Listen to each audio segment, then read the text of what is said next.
खुलुमबाय बे समाव आङो नोंथांमोननि गेजेराव माखासे खौरांफोर लानानै फैबावबाय। नोंथांमोना भिडिअखौ फारियै जोबजासिम नायलांदो।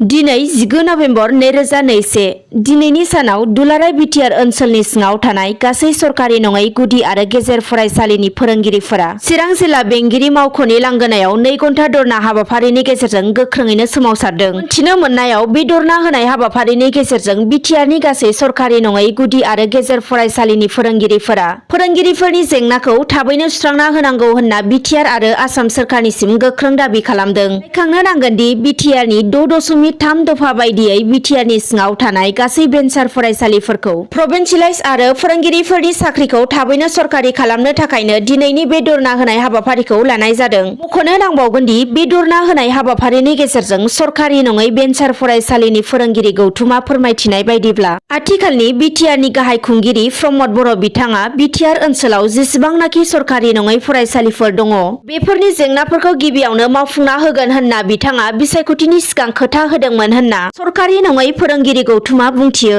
नाथाय बे रादायखौ बिथां प्रमदआ दिनैनि समाव मावफुंनो नाजायाखै होननानैबो गोख्रों रावै बिथांमोना बुंथिबावो। बेनिखायनो सरकारि नङै फोरोंगिरि गौथुमा प्रमद बर' दैदेननाय बिटिआर सरकारखौ गोख्रों हुमखि होनायजों बुङो दि बोहैथि बोसोर 2021 डिसेम्बरनि 30 थारिखसिमाव बिटिआरनि गासै भेन्सार फरायसालिफोरखौ सरकारि खालामना होआब्ला आरो फोरोंगिरिफोरनो साफा साफायै एपइन्टमेन्ट लेटार होआब्ला फैगौ 2024 मायथाइनि बिटिसि बिसायख'थियाव 40 समस्तियावबो साफा साफायै फोरोंगिरि आफादनिफ्रायनो बिजाथि फसंनाय जागोन होनना गोख्रोङै हुमखि होयो सरकारि नङै फोरोंगिरि गौथुमा। दानिया गुबुन खौराङाव फैदो।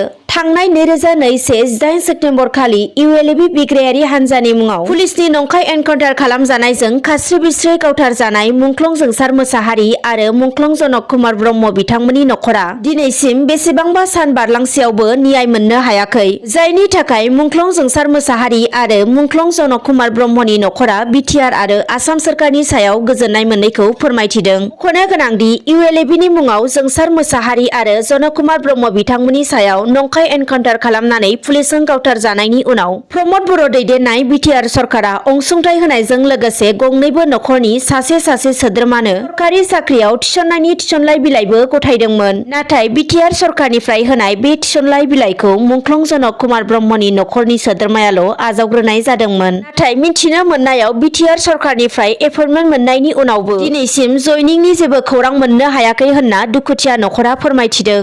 बेजों लोगोसेनो मुंख्लं जनक कुमार ब्रह्मनि दुखुथिया नखरा फोरमायथिनाय बायदिब्ला बिटिआर सरकारा होनाय केजुवेल वार्कार मावनानै गंसे नखरखौ दैदेननो हानाय नङा। बिनिखायनो बिटिआर सरकारा पार्मानेन्ट साख्रिखौनो होनांगौ लोगोसे न्यायखौबो मोनफुंनांगौ होननानै मुंख्लं जनक कुमारनि दुखुथिया नखरा प्रमद बर' दैदेननाय बिटिआर सरकारनिसिम दाबि खालामदों। गुबुन फारसेथिं मुंख्लं जोंसार मोसाहारिनि अनसुलि बिसियाबो बुंथिनाय बायदिब्ला बिटिआर सरकारनिफ्राय होनाय साख्रिया पार्मानेन्ट नङैखाय एपइन्टमेन्ट लेटारखौ आजावाखै।